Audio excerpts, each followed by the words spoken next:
There's a door in your home you walk through every day, but you've probably never noticed the way it opens. And maybe that's the problem.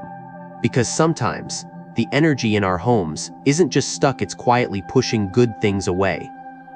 Not with drama, not with noise, but with the way a door opens outward instead of in, or how a mirror reflects the wrong direction, or how your kitchen feels chaotic even when it looks clean.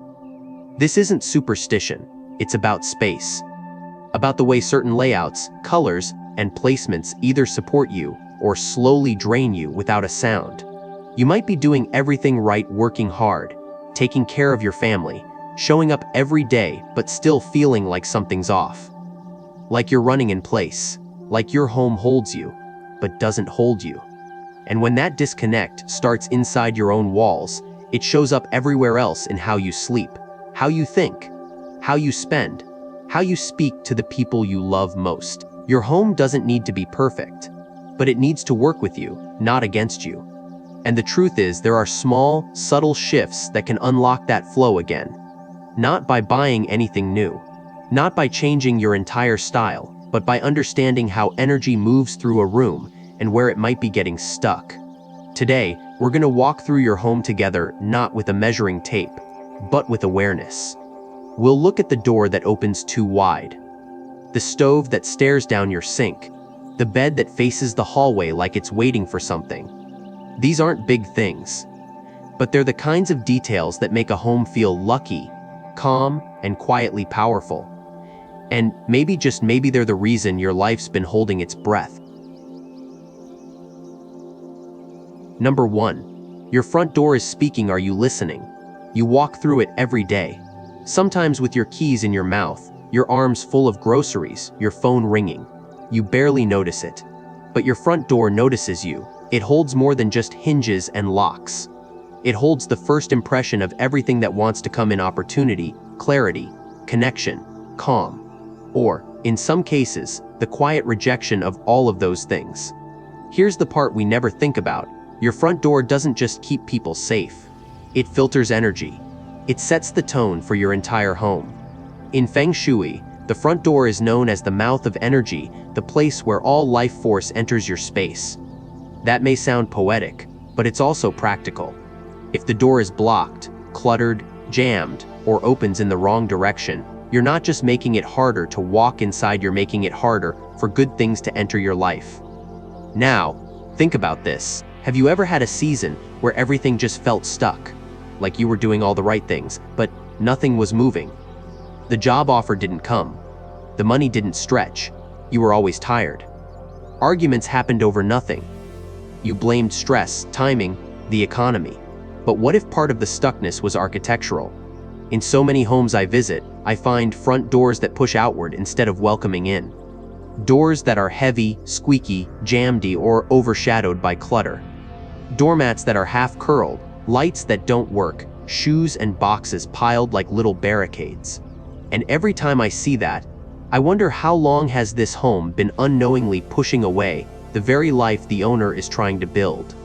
You don't need to believe in energy to feel what I'm saying. You've walked into homes that felt instantly welcoming, and you've walked into others that made you want to leave without knowing why. It starts right there at the entrance, and that first breath of a space is shaped by the condition and design of the door. If your front door opens outward, the visual message is stay out. The door literally pushes energy and people away. It says, we're not open. And while this may feel like a small architectural detail, it holds symbolic weight. A door that opens inward says, come in. Be part of this space. It sets a subtle but powerful emotional cue. This home is ready to receive. The next time you stand at your door, pause. Look at it as if it were a person. Is it clean? Is it cared for? Does it feel solid, trustworthy, warm? Does it reflect the kind of life you want to live? Is the lighting soft and clear? Are the steps clear and easy to walk up? Is there life near it? A plant, a wind chime, a welcome mat that isn't just functional, but meaningful. Here's a small shift that makes a big difference. Place a small plant to the side of your entrance. Not just any plant, something alive, with upward energy. Something that feels like growth. This one choice tells the world, and yourself, that life is welcome here. If you're more spiritually inclined, Place a stone, a figurine, or a symbol that means protection or abundance to you facing inward, never outward. A wind chime made of metal can help break up heavy energy, especially if your entry feels too quiet, cold, or blocked. And then, most importantly, check how it feels to you when you walk in. Every single day. Does your body feel calm or tense? Do you feel grounded or rushed? Do you feel like you're entering a space that supports you? Or just another box you exist inside? This isn't about design trends or curb appeal. This is about resonance. Because whether we admit it or not, we feel our spaces before we live in them. We carry their weight. And when the very entrance to your home feels tired, neglected, or closed, you begin to feel the same. You may not be able to move your house. You may not be able to change the direction it faces. But you can change the way your door welcomes you. That's what this is about. It's not about belief, it's about relationship, the one you have with your home. And like any relationship, the first hello matters. Now, I want you to remember this energy doesn't crash into a home like a wave. It walks in like a guest. It looks for signs that it's welcome. It notices the lighting, the smell, the flow, the way the door opens. It feels the way you feel when you come home hurried or present, frustrated or thankful. If nothing's been flowing in your life, don't just look at your planner, look at your front door and ask, does this space invite in the kind of life I want, or does it unknowingly keep it out? The rest of your home can only respond to what the front lets in. It's not the whole story, but it is the first sentence. And when the first sentence is blocked, rushed, cluttered, or closed, everything that follows feels like it's catching up. So start there. Clean the handle, fix the light, replace the mat, open the door inward and with intention. Let the space breathe in what you've been trying so hard to manifest.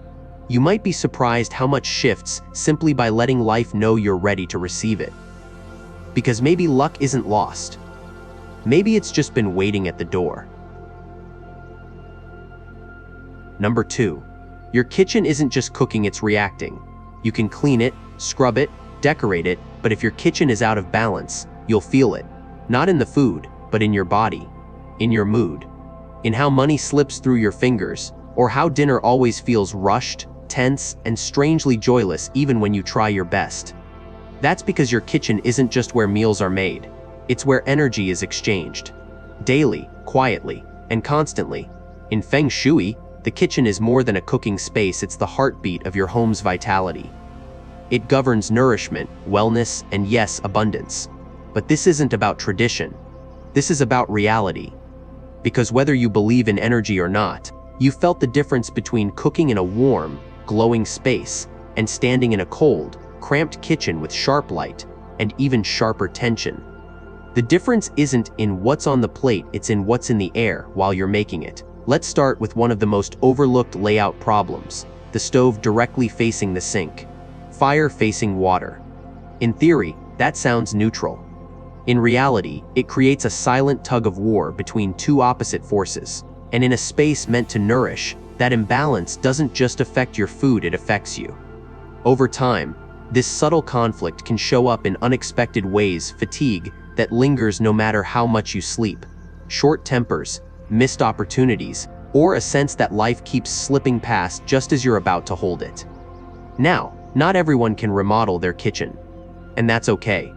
The power lies in small, conscious shifts.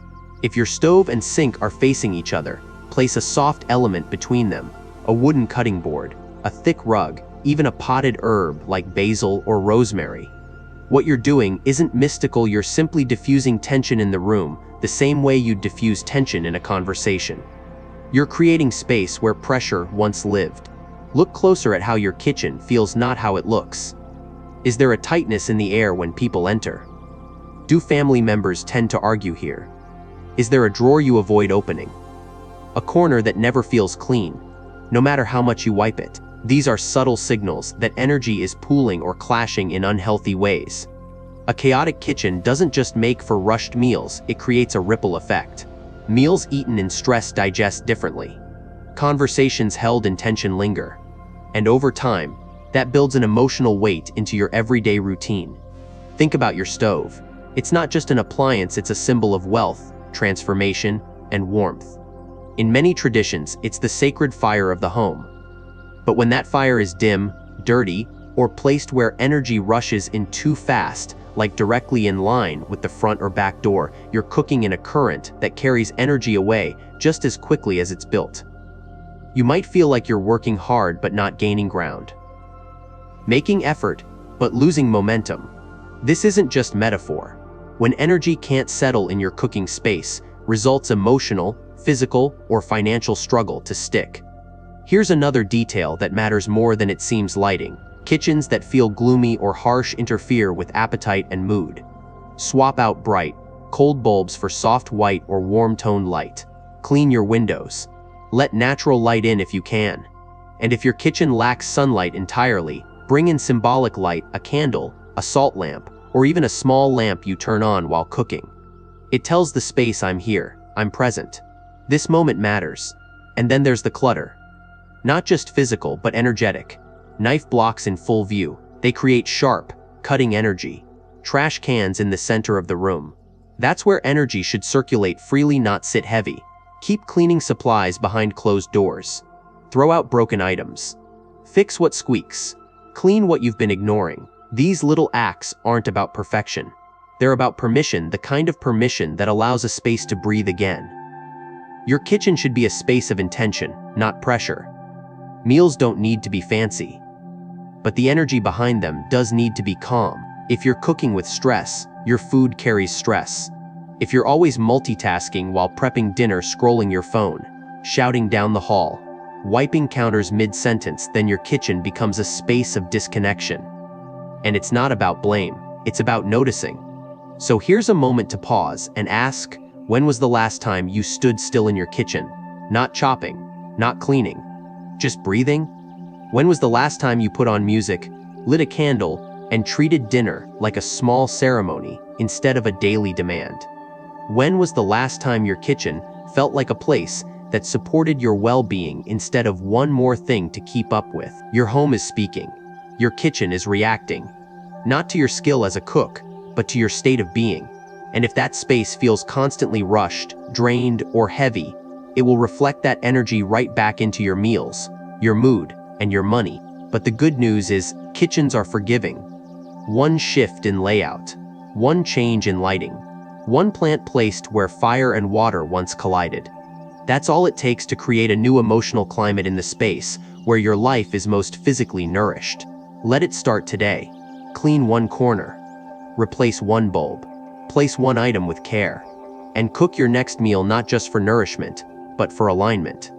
Because when your kitchen holds peace, your whole home begins to digest life differently, and that changes everything. Number 3, the bedroom that's keeping you awake. You think you're tired because of the day, the to-do list, the screen time, the stress. And maybe that's true, but maybe it's also the room you're sleeping in, the room that's supposed to restore you but never fully does. Because the truth is, some bedrooms don't let us rest. Not deeply, not fully, and not in a way that gives back what the world takes. That's not because you picked the wrong mattress or forgot your lavender spray. It's because something in the room is working against you quietly, but consistently. In Feng Shui, the bedroom isn't just where we sleep, it's where we retreat. Where we shed the day, heal without effort, and return to ourselves. But when the space is off, even just slightly, it can throw off more than your sleep. It can disrupt your sense of calm, your emotional balance, your health, your clarity, and even your relationships. And you feel it, don't you? The restless turning, the shallow sleep, the waking up still tired, the mind that won't stop even in the dark. That's not just exhaustion. That's a space that hasn't learned how to let you go.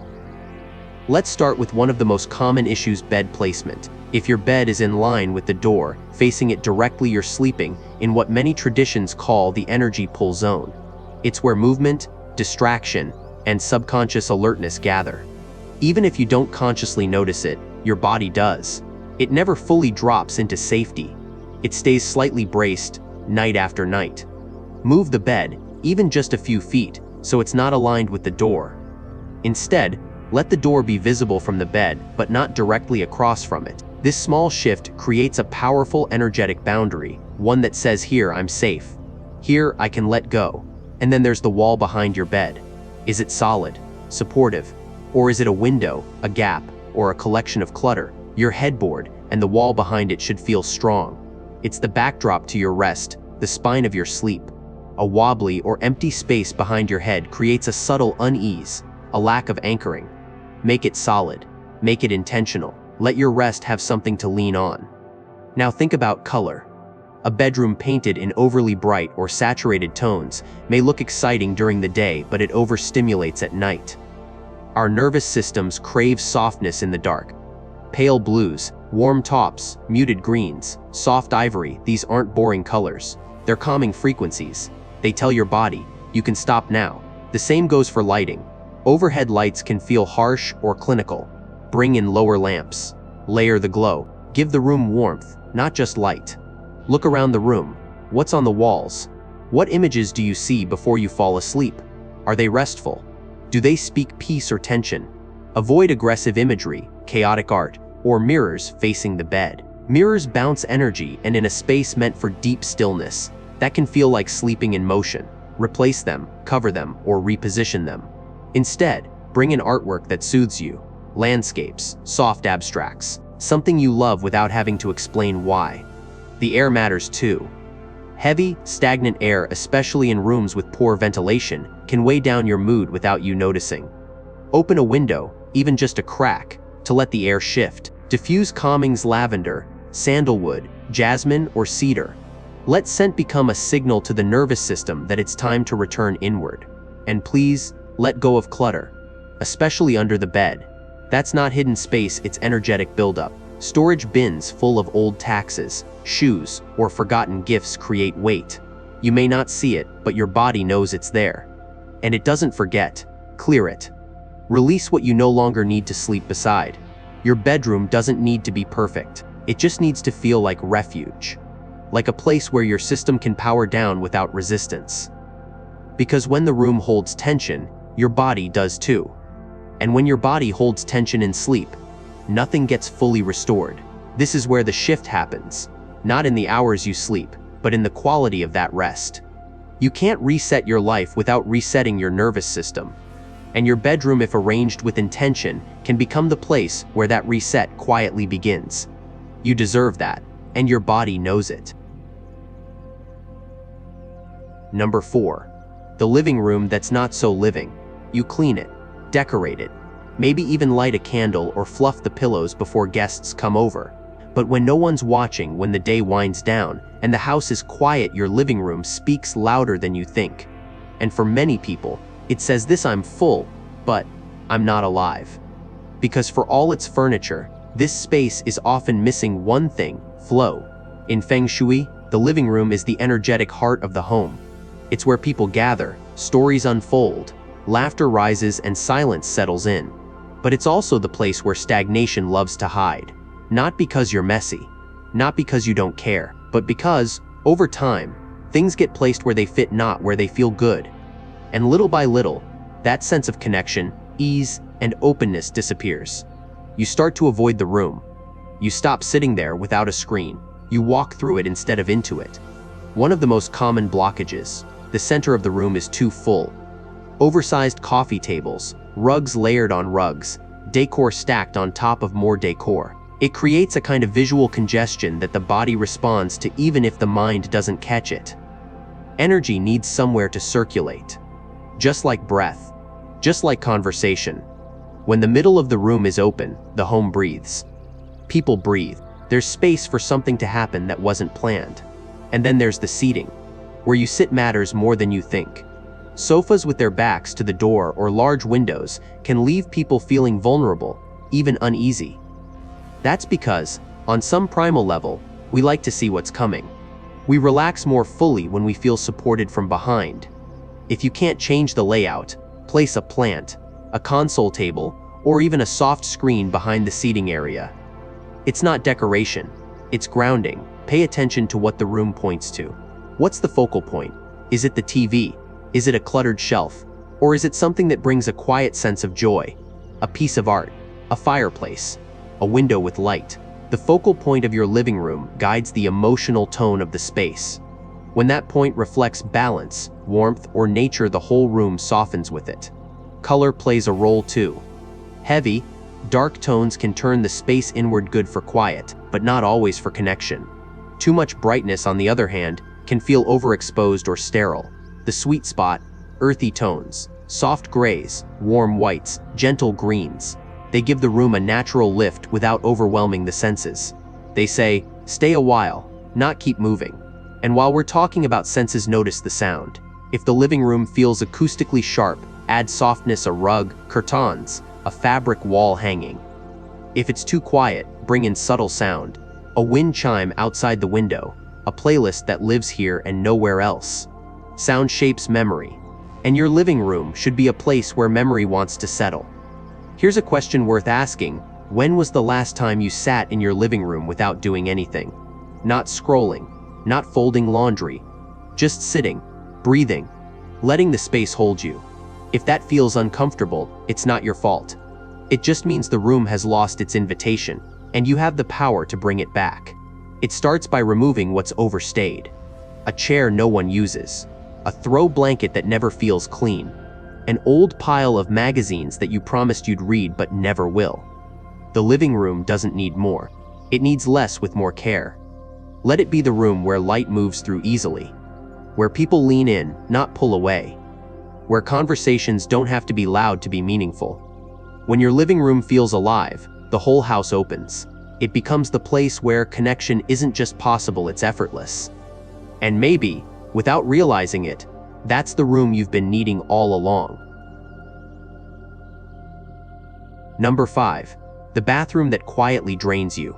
You don't think much about it. You go in, close the door, turn on the light, do what needs doing, and leave. The bathroom is a private space, functional, routine, easy to forget. But in Feng Shui, this room holds a quiet kind of power. Because in a home, just like in the body, what we flush away matters.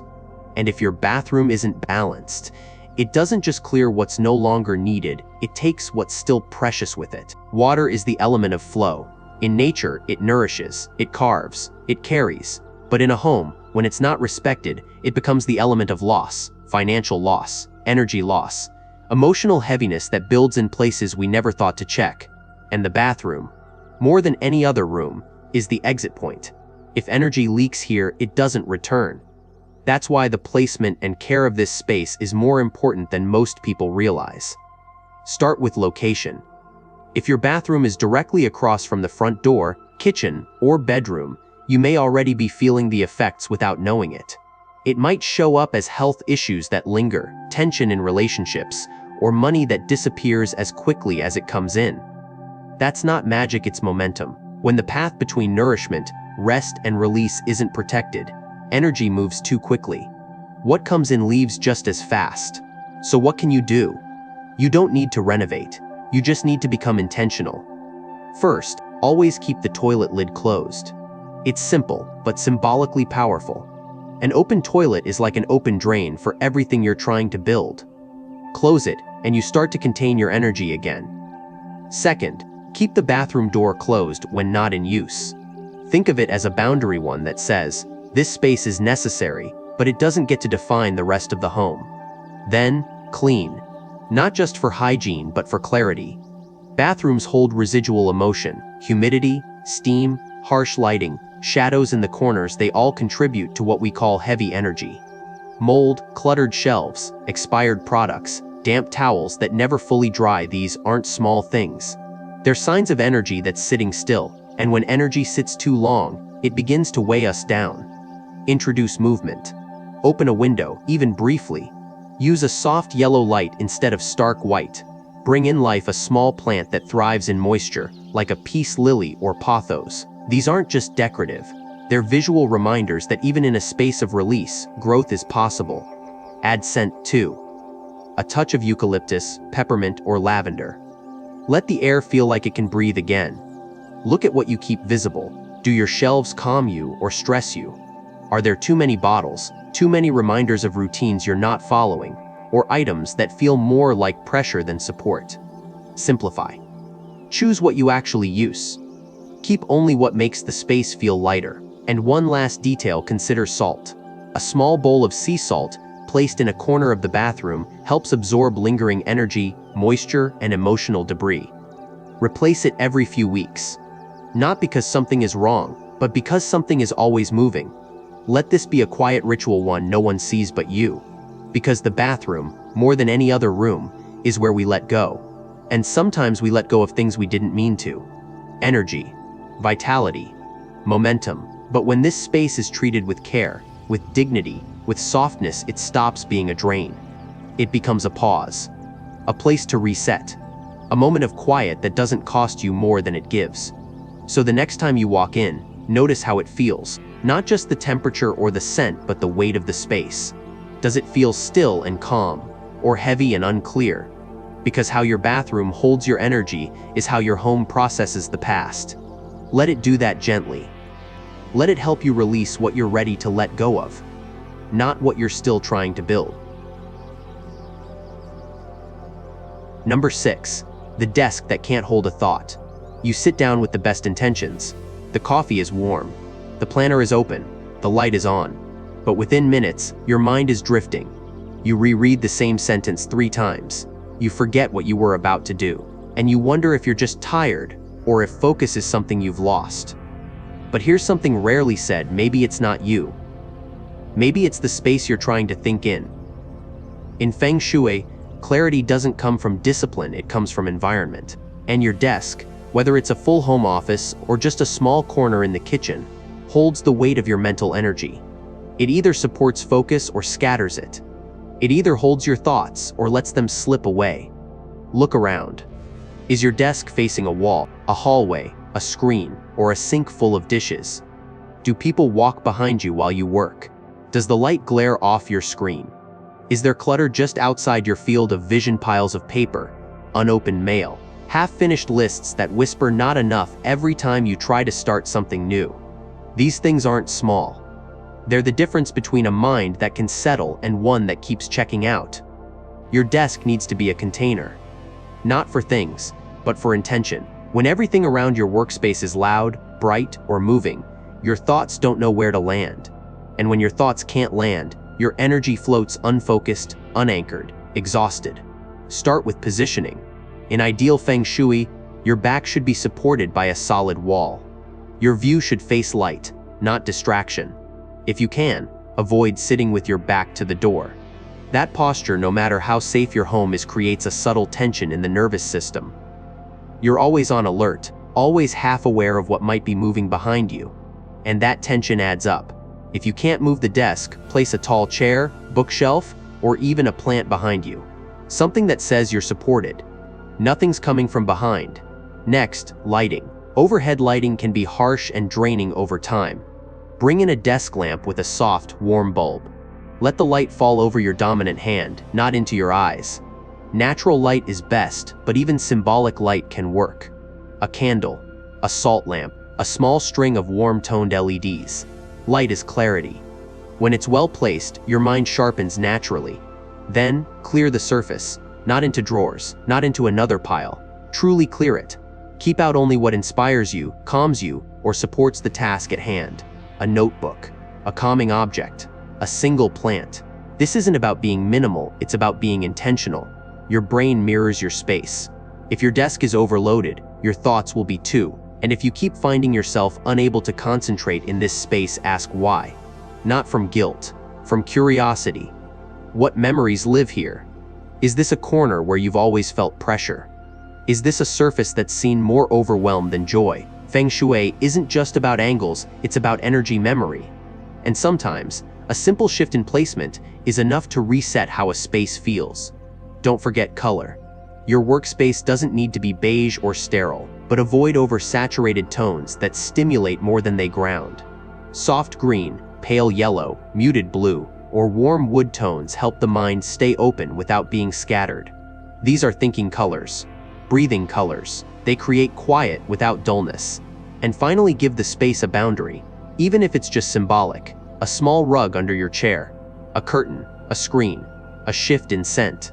Let your body know this is the place where focus happens. And when you step away, you leave the work there. Because that's the point. Your desk isn't just a flat surface.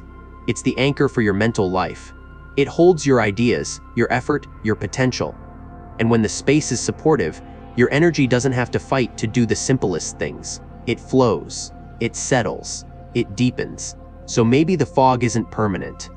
Maybe you're not burnt out. Maybe your thoughts just need a space that can actually hold them. And you can give yourself that starting now. Number 7. The quiet corner that anchors everything. Not every home has a prayer room. Not every person has an altar. But almost every soul craves a space where it can pause, exhale, and feel something deeper than the next thing on the list.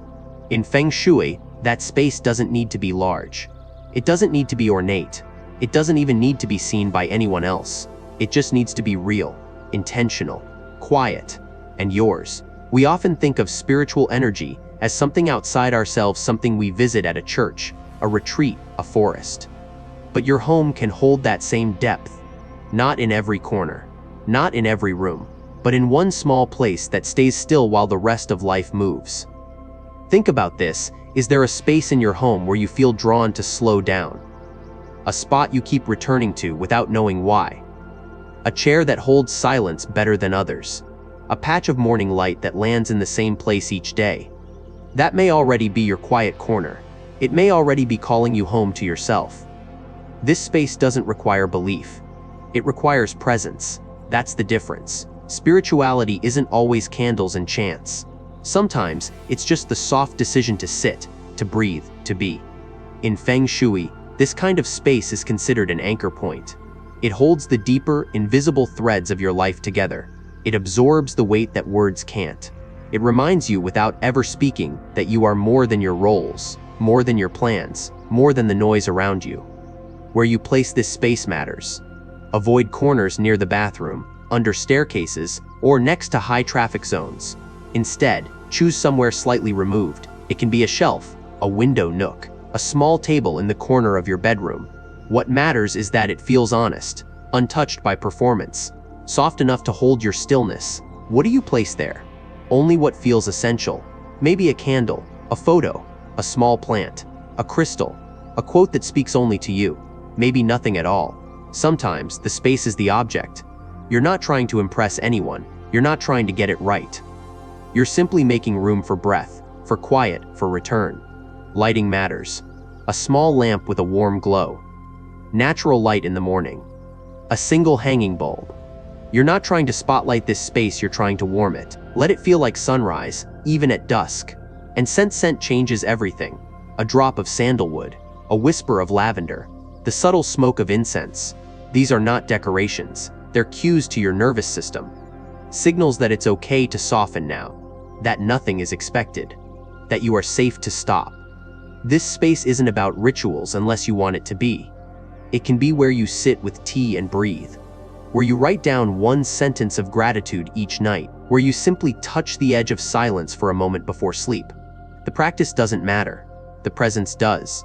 When your home has a place like this, everything else begins to shift. Stress feels less loud. Chaos feels less urgent. Even your relationships begin to soften because you are no longer pulled in every direction. You've anchored. And from that place, the rest of life becomes easier to live. Your quiet corner doesn't fix everything, but it reminds you that not everything needs to be fixed. Some things just need to be felt, released, honored, or let go of softly, gently, without story. So ask yourself, where in your home could peace sit down and stay a while? Where could stillness take root? You don't need a big room. You just need a little space that welcomes you back to yourself. Because even in a house full of voices, this one corner can still hold your own. Final. By now, maybe you've realized it was never just about the door, or the stove, or the bed. It was about you. The quiet ways you've been held or not held by the spaces around you. The unseen conversations between your energy and your environment. The subtle push and pull that either drains you or returns you back to yourself. We often wait for big change to feel different. A new job, a big move, a fresh chapter. But sometimes, transformation starts smaller than that. Sometimes it begins with a chair finally moved, a drawer finally cleared, A corner finally noticed, and in that tiny shift, something inside you exhales. Not because your home became perfect, but because it finally became present with you, for you, alongside you. Your home is not just walls and windows, it's memory, energy, emotion. And when you begin to care for it with intention, it starts caring back, softly, steadily, in ways that don't shout but that change everything. So if your front door has been silent too long, if your kitchen feels tired, if your bedroom forgets how to rest, let this be your gentle reminder. You have the power to realign your space. Not by doing more, but by noticing more, by letting go of what no longer feels alive, by keeping what helps you feel like yourself again. You've walked through every room with me, not with judgment, but with awareness. That alone is healing. Thank you for listening, for feeling, for staying. May your home grow quieter in the best way. May your energy return like light after stillness. And may every corner begin to hold you exactly as you are, and exactly where you're going.